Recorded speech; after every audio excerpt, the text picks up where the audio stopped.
morning, everybody. Hey, Dave Schmidt's ResistanceBandTraining.com. and just finished up a integrated workout.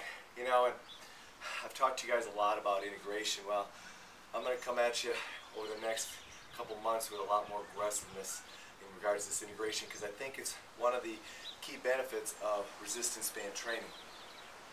Now, this body of ours is a closed kinetic chain system. It also can be an open kinetic chain system. But the fact is, it's a kinetic chain system, which means there's multiple systems, or multiple segments or muscles or joints working together. The more we keep training that system, the more we keep training integration, the better our body functions. When I say function, I mean move. Alright, and so it doesn't matter the exercise particularly that you're using as your integrated exercise that day. It's the idea that you are incorporating multiple joints, multiple muscles, and potentially multiple planes of movement while you're exercising. Let me give you a quick example of a tricep exercise that's a total integration exercise. I'm going to take the band.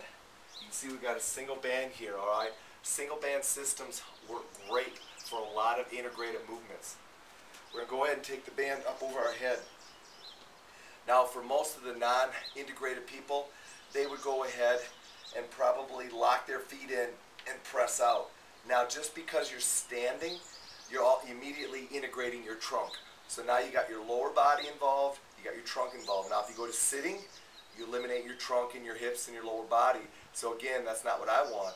But I want more integration. So what I'm going to do is go to a split stance, and I'm going to go ahead and go down into a squat. Now, as I come up, I'm pressing.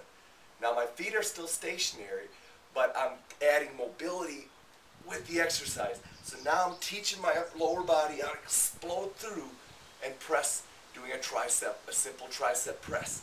So split squat, press. Now you may say, well, why don't you reverse it?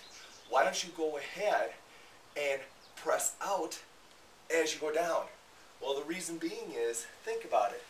If I'm trying to create an explosive pushing movement, are my hips going to go into flexion or extension? Well, the likelihood is they're going to go into extension. That's how we explode out. That's how we jump. That's how we create aggressive, powerful extension. So if I'm doing a pushing movement, or what I would call an extension movement, I'm going to go ahead and load my hips into flexion. Everything's in flexion. Elbows, knees are in flexion. Hips are in flexion. And then everything's extending out. That way I integrate my body completely together. All right? Now, that's a perfect example of a fully integrated movement that not only works your triceps, works your trunk, works your hips, but most importantly, it starts strengthening that neuromuscular patterning that we use every day to do all our things. That's the key. That's what I'm talking about when we talk about integration.